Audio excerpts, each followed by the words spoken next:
Hello and welcome, everyone. I'm Gustavo Tolosa, your webinar host.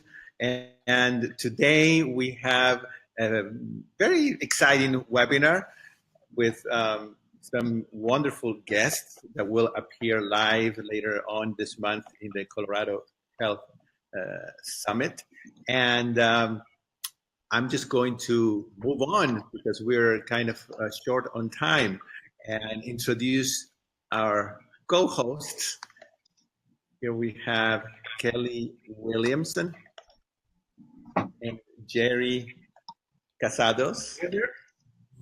And how are you doing? You're in Colorado, right?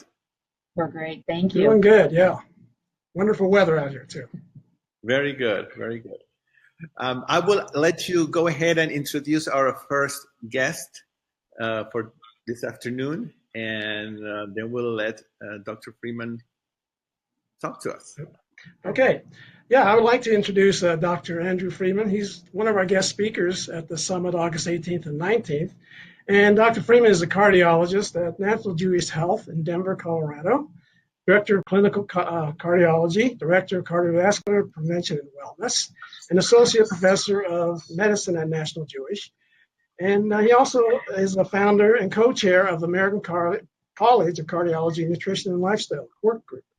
Dr. Freeman also hosts a monthly Walk with the Doc program in the Denver area where he volunteers his time to walk with patients on Saturday mornings to teach key health concepts, but also to explore using exercise as medicine for the good health of the public. Today, Dr. Freeman will talk about how a plant-based diet can benefit heart health. Dr. Freeman. Well, thank you for that introduction. I'm flattered to be here and even more excited to be in person in a few weeks.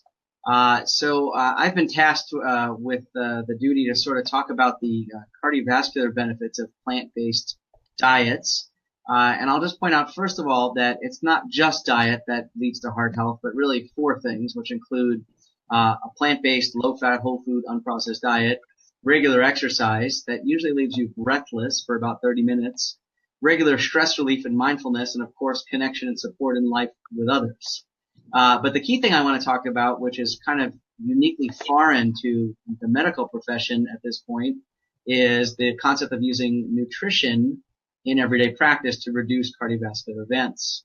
So in short, we actually surveyed about 1,000 cardiologists about a year ago about their nutritional knowledge, and we're shocked to find out that virtually none of us know anything about nutrition. In fact, 90% of us had little to no nutrition knowledge. Which is pretty amazing since we're asked pretty much every day what to eat to maintain heart healthiness, how to live to prevent the need for procedures and bypass and stents and so forth. And so the answers to these questions are very simple, but, complex to apply. And remember that if I'm not trained as a cardiologist or a physician for that matter in regular nutrition matters, it's very hard for me to apply the evidence. So in short, I recommend a low-fat, plant-based, whole food, unprocessed diet, and there's been enormous evidence that supports this approach. In fact, it's actually the only diet known to man that can reverse heart disease, meaning there's been no other literature out there that has ever shown coronary disease reversal with no medication other than a low-fat, plant-based diet. And this was some of the work that was pioneered by Dean Ornish and also Cabo Esselstyn, who actually was just out here in Colorado a few weeks ago. To give a talk on the same topic. So what I will be doing, and each year I try to do this, is I go through the literature and kind of call out some of the key information about plant-based nutrition and some of the major health domains, not just heart health, but cancer, which is the number 2 killer, and a variety of other topics. But at the end of the day, I'm hoping that the listeners will be presented with new information. And it's a shocking and amazing, I think, for the audience to realize that in 1 year's time, we can get literally mountains of information. So in short, I think the audience will hopefully be incredibly excited when they hear what's possible with plant-based nutrition. And I would tell you that every day I have the fortunate ability to provide this type of care where I combine the best of Western medicine here at National Jewish Health with lifestyle medicine, which very few people, if any, in the state do this. And the results that I've achieved this way are truly extraordinary. So I think I'll stop talking for a little bit and see if there are any questions from our panel or from the audience. And if not, I guess we'll go to the next speaker. But let's see, are there any good questions out there? I have a question. Dr. Freeman, you have patients that you have a program at National Jewish right now that helps heart patients? We do. We actually have a brand new program that we just started in January that's in combination with our joint operating agreement with St. Joseph Hospital, which, believe it or not, actually does the most heart surgeries in the whole state. And this program is called Intensive Cardiac Rehab, and it's based on the work of Dr. Dean Ornish. And what it is a 9-week intensive program where you go through twice a week for 4 hours at a time. And you do an hour of exercise like every other cardiac rehab program. You do an hour of plant-based nutrition, which is taught by a plant-based registered dietitian who will teach patients how to read labels, how to shop, how to eat, how to cook. They're not doing cooking classes, so to speak, but the basics of it. And that, they also get a meal, so they can actually see that the food tastes good. It's not going to be completely foreign to them. They also get an hour of stress relief done by a certified mental health professional. An hour of group support, I should say. And then they do an hour of stress relief with a certified yoga instructor who teaches mindfulness techniques. So those are the 4 domains I mentioned a little bit earlier, and this program actually makes them come alive. So when people go through after 9 weeks, the results have been nothing short of miraculous. And in order to get into this, you just have to have a standard sort of cardiac condition like stents or bypass surgery or valve surgery or angina, chest pain from a heart disease condition.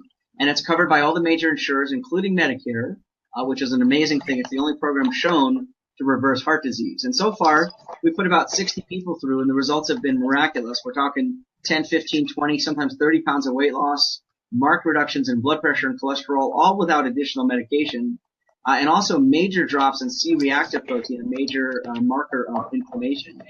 And more than anything, angina disappears. People look better, they feel better, their quality of life improves, and that's what's been most inspiring. And we're the only one in the Denver metro region. There's a couple of other sites that are starting up in the state, but by and large, we focus right in the Denver metro area. And like I said, if you know anyone who needs a life-saving, life-changing approach, this is definitely it. No, that's great. Actually, I've referred a few of my clients to you to get your program, so that's great. Well, thank you. Work. Yeah, that's wonderful work, and it's good to hear we're finally getting lifestyle medicine in Colorado and other places. Yes, in the mainstream. Yeah, and I'll tell you, there's actually 2 plant-based cardiologists in the state, and it's a small world. One of them was actually my fellow when I was a resident back in the day, and she ended up out here, so it's a super small world. That's great. That's great. Dr. Freeman, are you planning to publish any type of paper, any research of all this work that you've done or are doing? Yeah, so I would encourage the listeners to certainly Google my name and look for papers. We actually just had one come out this last week, which was a second in our series published in JACC, which is the Journal of the American College of Cardiology, which is the #1 cardiology journal in the world. And this one is called A Clinician's Guide to Trending Nutritional Controversies, Part 2. Last year we did Part 1. And then this one, we focused on a number of the controversies around dairy, energy drinks, fermented foods, legumes, omega-3 fatty acids, all sorts of things. And it's a very powerful paper meant to guide clinicians because there are huge gaps in knowledge out there. All right, great. There is a question from Diana. Resources that could help to find cardiologists that are plant-based in other states? Someone is asking about South Carolina, how she could find a doctor. Are you aware of any? I see that question. So the answer to that question is that a lot of times it takes very careful looking. There are a number of websites like Plant-Based Docs and also the American College of Lifestyle Medicine, where there are folks who sort of have declared themselves knowledgeable in the area that can list themselves and join that group. And then you also have to vet them yourself. So some people do list themselves when they're not fully plant-based or they're not fully into the lifestyle approach. So just make sure you're getting the right people, but I would use those as good resources to start. Thank you. Could you tell us a little bit more about Walk with the Doc? Sure. So as I mentioned, nutrition alone is very powerful, but in combination with physical fitness and exercise, it's synergistically powerful. And so Walk with a Doc is a national program that started out in Ohio that I brought to Colorado about 8 years ago. There are over 10 sites all over the state now that are up and running. And I help to facilitate the ones in the Denver metro region, including one in Boulder. And virtually every week there's a walk that people can attend. And during that walk, we use exercise as medicine combined with some nutritional knowledge. Now, not everybody who does Walk with a Doc is plant-based. I kind of happen to be the plant-based Walk with a Doc guy. But I would say that more and more cardiologists are realizing that there's enormous benefit in doing this, so there's more of that. But really the goal of the program is to get people moving, to show that you care, you walk the walk, you talk the talk, you eat the eat. And when people come and join you and see that, it really changes their lives. And we've probably touched maybe 3,000 or 4,000 people in the Denver metro region over the years. And the program has really grown. I mean, we did one this last Saturday, Saturday morning, 8 a.m. in a local park. We had over 100 people show up. So the results are extraordinary. And if people are willing to put in that extra little effort, get up early, free coffee, free breakfast, good knowledge. We talked about something called pulmonary hypertension. And we bring in all kinds of experts every month to talk about high yield health topics. So encourage the audience here to take a look at walkwithadoc.org. And it's all over the country and even in other places in the world as well. That's great. That's great. Thank you for doing that here in Colorado. My pleasure. We don't see any other questions, and I know that you're short on time today, so thank you for joining us today. We really appreciate it. Yeah, my pleasure, and looking forward to being there in live. Yeah. Thank you. All right, take care. Very good. All right. Well, I'd love to introduce the next speaker. It is Kathy Fisher. She is the author of the blog Straight Up Food. If you have not been on her blog, you need to be on her blog. That's all I can recommend with that. She has all kinds of recipes and all kinds of information. And the really cool thing about it is SOS. So if you don't know what SOS is salt, oil, and sugar-free. And I know a lot of people will probably say, well, what can you do? You can't eat without salt. You can't eat without sugar. You can't eat without oil. But those are two hard things to give up. But believe me, with her cookbook that she has, which is Straight Up Food, she has all kinds of recipes in there. That one, it is absolutely fabulous. If you have not ordered it, you need to order it, or you need to buy it here at the Summit, because it has, the recipes are fabulous. And I love the way that you have it laid out with a spiral, so it actually flattens down and you don't have to squish it down, which is really, really nice. But Kathy, just a little bit of, yeah, go ahead. Look at those. I mean, look at those pictures. You can't, it's wonderful. And I've tried most of your recipes and they're wonderful. Thank you. But Kathy, I just want to let a little bit more information. She's a cooking instructor for True North. If you've not heard of True North, go ahead and Google True North. It's a great place to be. And then also Dr. McDougall, which I'm sure everybody's really familiar with. If you're not, it's drmcdougall.com. She does all the kind of cooking classes, and she's been actually teaching cooking classes since 2010. So welcome, Kathy. And I was wondering if you could share with us some of your kind of recipe, tips, tricks, ideas about maintaining a healthy heart, and anything else you would love to share with us. Anything else? Okay. Well, thank you so much for having me on here today. As far as a healthy heart, I think you just completely cannot go wrong eating plant-based, period. So all of the recipes in my book will definitely fit that bill and keep a healthy heart. For people that have active heart issues going on, heart disease or something like that, I just take the advice of Dr. Esselstyn and recommend that people don't do high-fat plant foods like nuts and seeds, and definitely no oil, that is for sure. But if you are eating a diet, a plant-based diet, you are so far ahead of anyone else as far as your health and your heart health.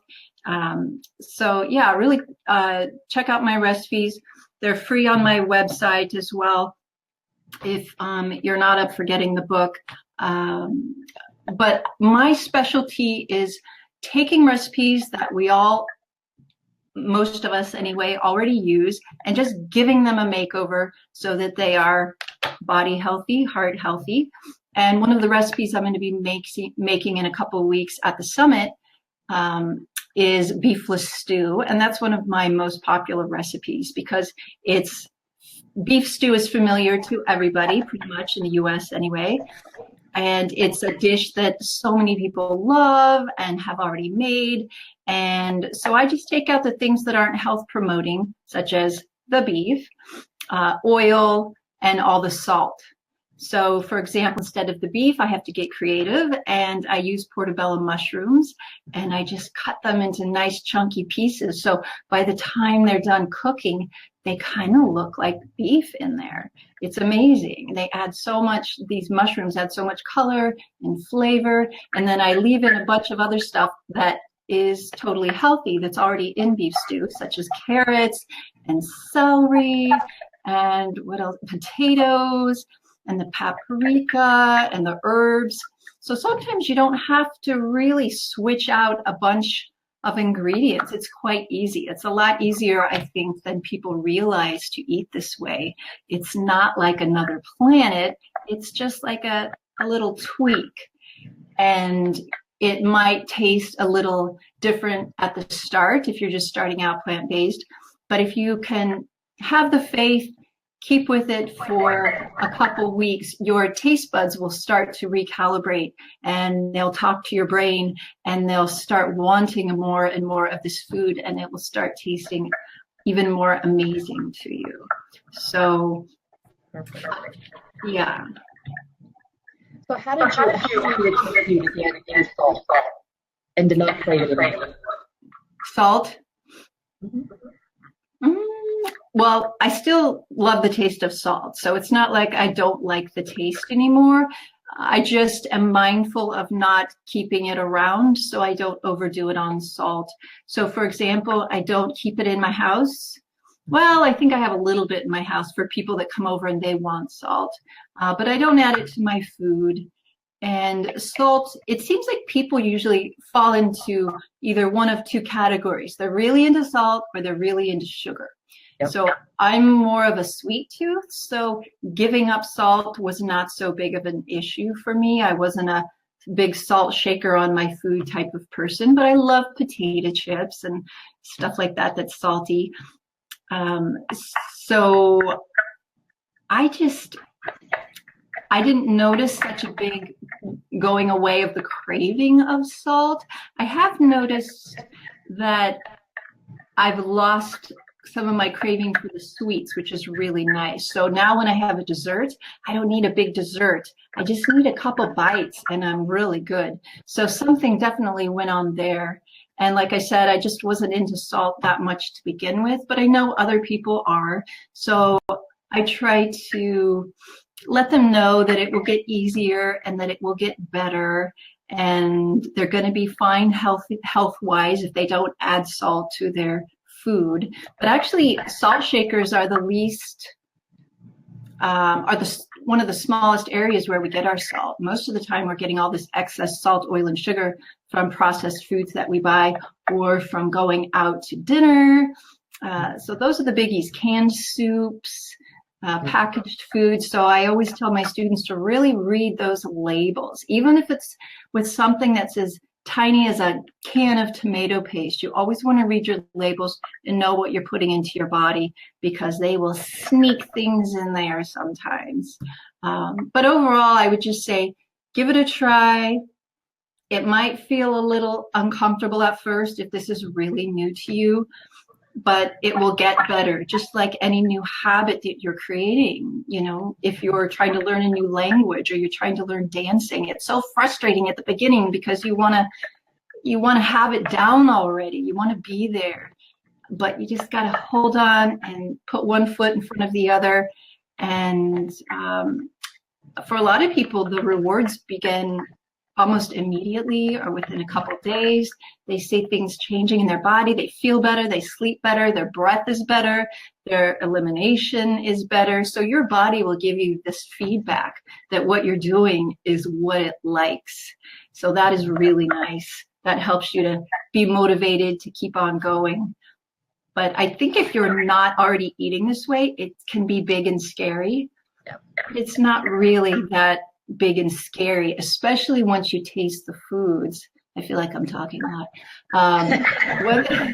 Once you know, I teach cooking classes every week, and it's my favorite part of the class is when I give people the samples at the end of what I've just made, and then their little light bulbs turn on, and they go, oh, oh, I can do this. I will eat this, or my kids will eat this, or I can go to events and holiday gatherings and serve this dish, and I won't be the weirdo, you know. And it's just so exciting to see people get excited about this food, because if they like the way it tastes, odds are they'll keep doing it. So I love my job. Yeah. You can tell very much. So if you have somebody that's trying to transition, let's just say that instead of going cold turkey from, let's just do salt, we'll take that one first, or sugar. Let's just say if they go trying to go cold turkey, it's hard because everybody's like, well, my food doesn't taste the way I'm used to it, because I like to have, somebody actually told me and stuff, I love green beans where they taste like the ocean, which means that's a lot of salt. So I'm like, okay, so if they're trying to transition and they're trying to do it over slow periods to get more used to it and less salt, is there any type of products out there or anything that you recommend that they could do to help with that? Sure. So to kind of help bridge that distance, you can get salt-free dried herb blends that you just shake on your food instead of the salt. There's a million of those out there. I know Chef AJ loves Benson's Table Tasty. I used that a long time ago, and it's very good. So I think you can only buy that online, Benson's Table Tasty. Or you can just go to the grocery store, or if you have a spice shop in your town, which you may not know that you have, go ahead and Google your town and spice shop and see if something comes up. You might be surprised. And if you do have a spice shop near you, go there. It's so much fun. It's like a candy store, or it's just so much fun. You can smell everything. You can get as much or as little as you like. And the dried herbs and spices that you get will be so much more flavorful than the ones that you buy at the grocery store generally. And that little tip alone will help you a lot, because you're going to be getting lots more flavor from the spice store spices. But yeah, instead of salt, I would just say find a blend that you like. Sometimes I'll put dried Italian herb seasoning on my food just over the top, or I'll put it on top of my salad. Some people add lemon juice to their food to bring out the flavor a little more, or lime juice. If you need to add some sauces to your rice, your potatoes, your winter squash, whatever it is that's filling you up, make a sauce. I've got all kinds of sauces in my book: barbecue sauce, ketchup, broccoli sauce, marinara sauce. You could put hummus, you could put salsa. There's so much you can put on top of your baked potato, chili. So people are getting nervous and they feel limited just because this is new to them. But once you start going and learning this language of truly good nutrition, your resources begin to open up, and you will see all of the things that you can do with a baked potato. It's amazing. Or all of the things you can do with oatmeal. And it's hard to believe, but I love eating now more than I ever did when I ate the overly greasy, salty, sugary American diet. I've been eating plant-based for almost 20 years, and I love it. I get excited every day I get up and I get to eat breakfast again. I just think it's so amazing how we're wired to love eating, 3 or 4 or 5 times a day, and eating a bowl of fruit is so amazing. Or I just had lunch. What did I have? A boiled potato. I love really easy too. So you will not find any difficult recipes in this book, really. So I normally put like a potato with some, today I had broccoli, red cabbage. What else did I put in there? Some squash. And I just boil it all together in one pot with a little bit of water. And I put some dried garlic and onion in there and any other spice you want. A little avocado on the top. And that was my lunch. It's very easy. I didn't use a recipe. I just put food together.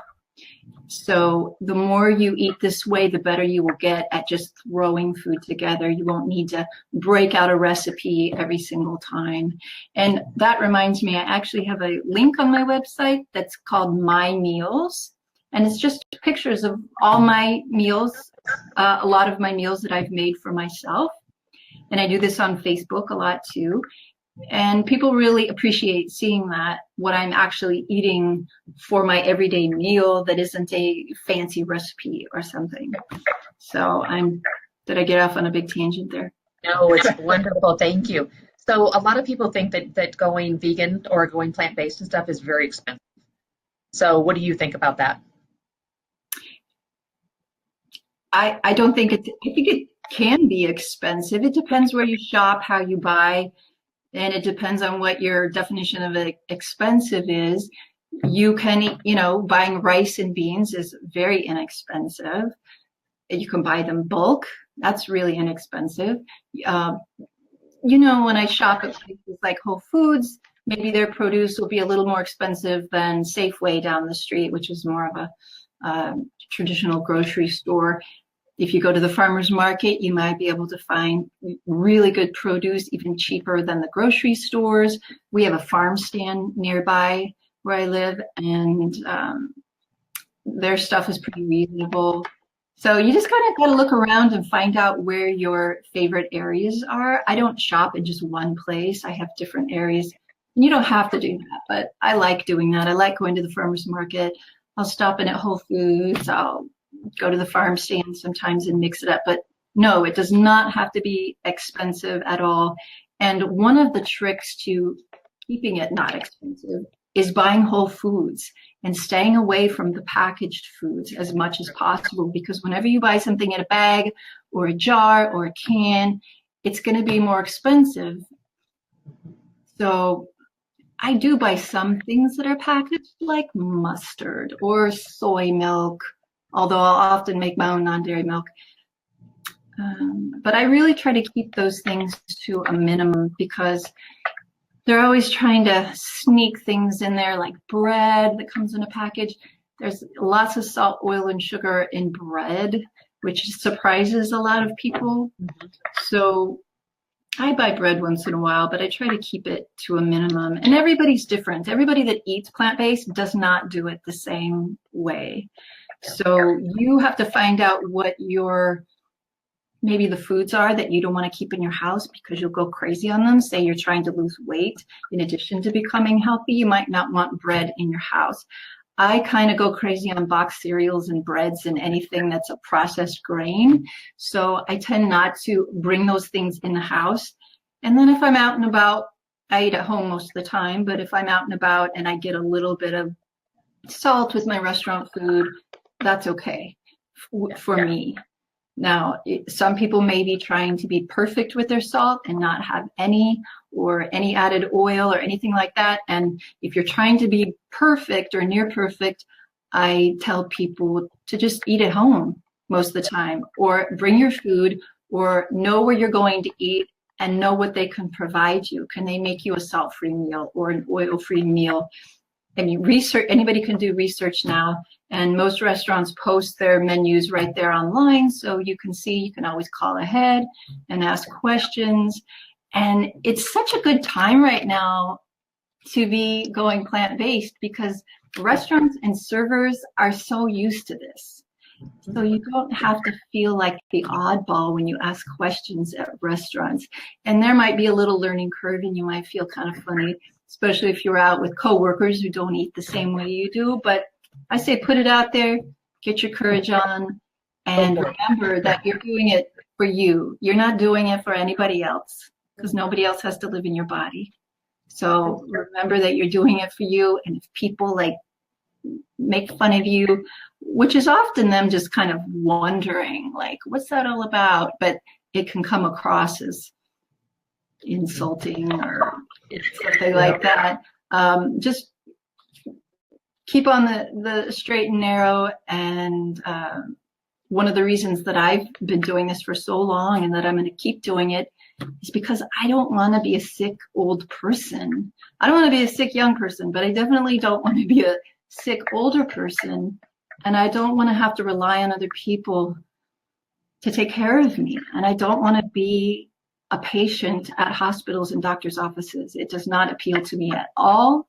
And, this way of eating is just one slice, like Dr. Freeman was saying, of taking responsibility for your own health.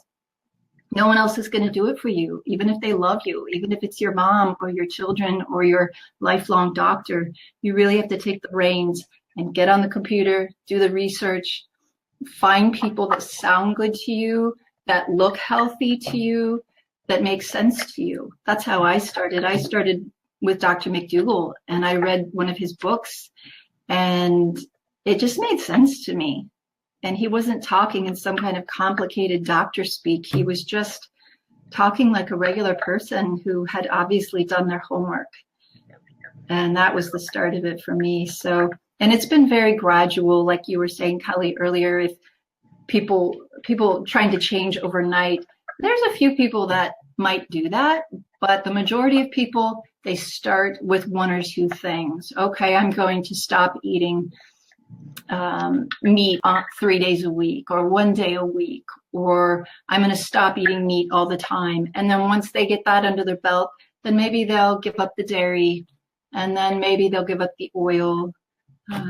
So it's different for everybody, and it can be frustrating. And so that's why it's so great to have a support system, whether it's online, whether it's Facebook, whether it's people that you know, even if it's just one person who you can check in with, who supports you and won't call you the weirdo.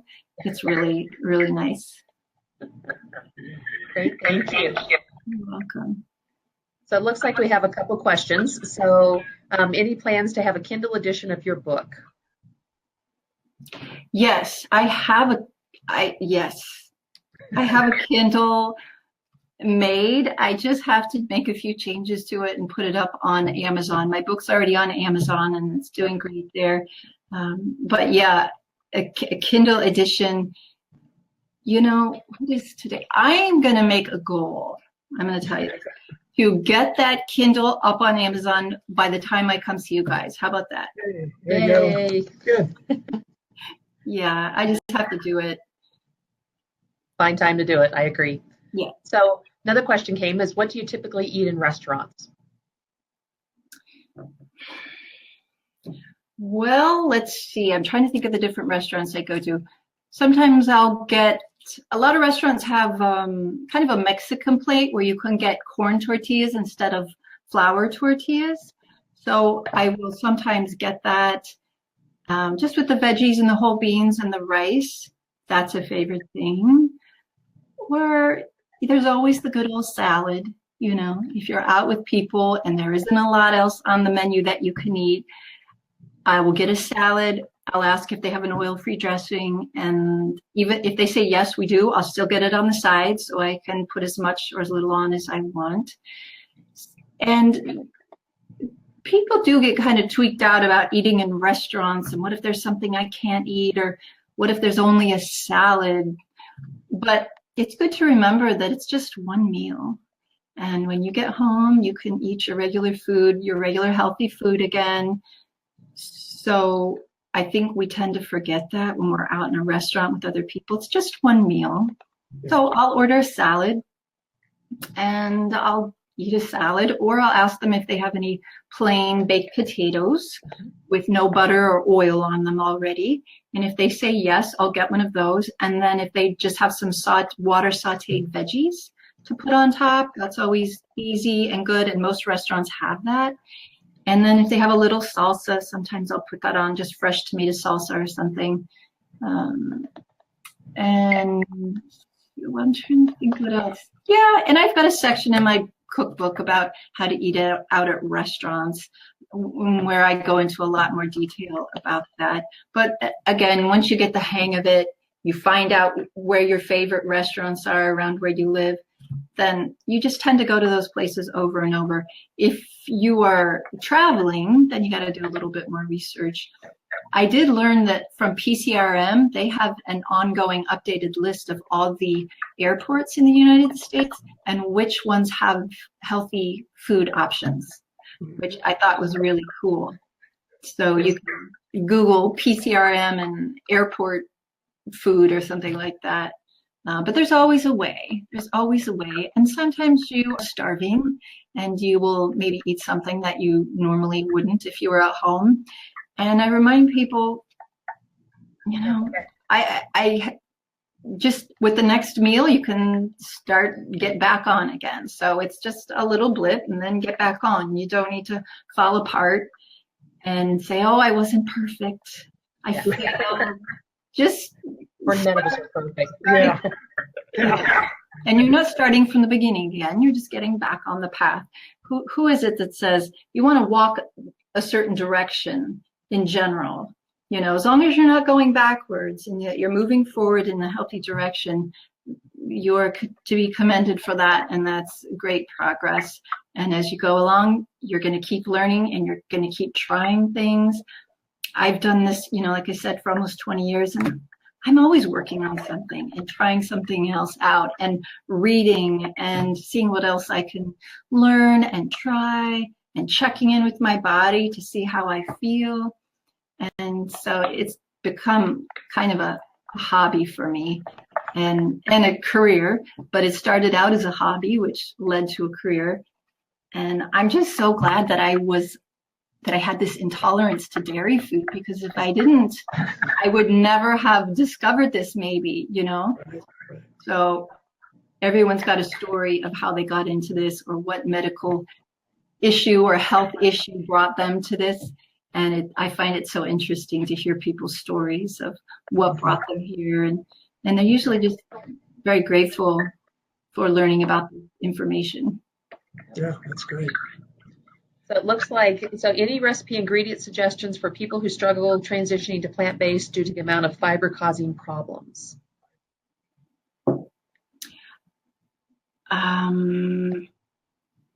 So they're new to eating this way and they're having a lot of bloating, you're saying? What it looks like, yes. Yeah. Well, I'd say you could eat less of the things that are causing you bloat for a while. It doesn't mean you'll have to eat less of them forever, but your body's acclimating. And if you're not used to having that much fiber, it's going to be like, whoa, what's going on here? So you could take it a little more gradual. You could take some kind of like Beano or something, I think, to help you with that. If you make beans from scratch, I think I did this years ago. You can put in a little kombu, which is seaweed, and that helps neutralize the bloating properties in things like beans, so you don't feel as bloated. If you're new to this, you might be tempted to just load up on spinach salad and just so much greens, but just, you know, take it easy. Moderation for a while, take it slow, and after a while your body will have adjusted, because remember, it took you a long time to get to this point of being really overweight, being really unhealthy, having chronic disease, whatever it may be. So you have to give yourself a little patience to come out of it and to let your body adjust a little bit. So I don't know if I ever went through all that bloating stuff, but I do hear about that a lot at McDougall and True North, and I know it's really painful for people. Yeah, so I would just say slow it down a little. I'd have to look into that more to see what the other options are, whether there's certain beans maybe that are less bloating than others. I'm not sure about that. So yeah, I'll stop there for now. Well, Bev was the one that asked the question. So I actually had IBS. So I had many issues with that, and when I first started going plant-based, and so I agree. The bloating happens and things, and what I find, like especially if I'm at work, if I stand up and eat my lunch, depending on what it is, then it's a lot better, because then your digestion kind of goes versus sitting down and you're kind of like tightening up your digestion, which I think that helps. But what I did find is after being on it for about a year, my body started healing myself. And so no matter what I did, so certain things that I couldn't eat before, and I was always like, no, I can't tolerate it, I can tolerate it now. And I can actually enjoy it at that. So I think what ends up happening is your body just kind of says, all right, you can't eat it maybe right away, but if you start putting it slowly back in after it heals, you'll eventually be able to eat those things and not have the issues with it. Yes, time is a wonderful thing. So hang in there, don't give up, and try different things. And if it helps you to write down, okay, I did this last week, or I ate this much X, Y, or Z last week, because we really do forget. So it's nice to go back and go, oh, and sometimes you don't realize it until you see it in writing. So I do suggest maybe keeping a little journal will be helpful for people, and maybe have a little space like, oh, I felt less bloated on this day, and kind of see what the correlation is there. Yep, that's great. Thank you so much, Kathy. You're absolutely wonderful. Thank you. Very good. Thank you. Thank you so much. Kathy, I have to say that I brought my book all the way to Argentina. Yeah. Nice. Yes, I can't live without it. Today I made your no tuna salad, which is one of my favorites. Oh, and you made that one at the summit. Yeah. Yeah. Yay. One of my favorites. Kelly and Jerry, would you tell us a little bit about, we have about 5 minutes left, what people can expect at the summit, and if they can't attend in person, that we have an online version of it. Anything else you want to tell us? Sure. Yeah, basically, if you attend, you're going to get the food. We're going to feed you 2 lunches and a wonderful spinach lasagna dinner. So, but do it online. That's great too. But we'll tell you how the food tastes. Not to worry. No, it's going to be a great event. We have an amazing lineup of speakers, of course, and we're just really proud of who we got. Kathy, of course, Dr. Freeman. We've got Brooke Goldner, who is in. Actually, we have 6 speakers who were in Eating You Live documentary. Dr. Freeman, John Pierre, Chef AJ, Dr. Scott Stoll, and Dr. Marie Anderson, a cardiologist here in Colorado, actually. So yeah, it's a great lineup, and we were fortunate to get John Mcmahon.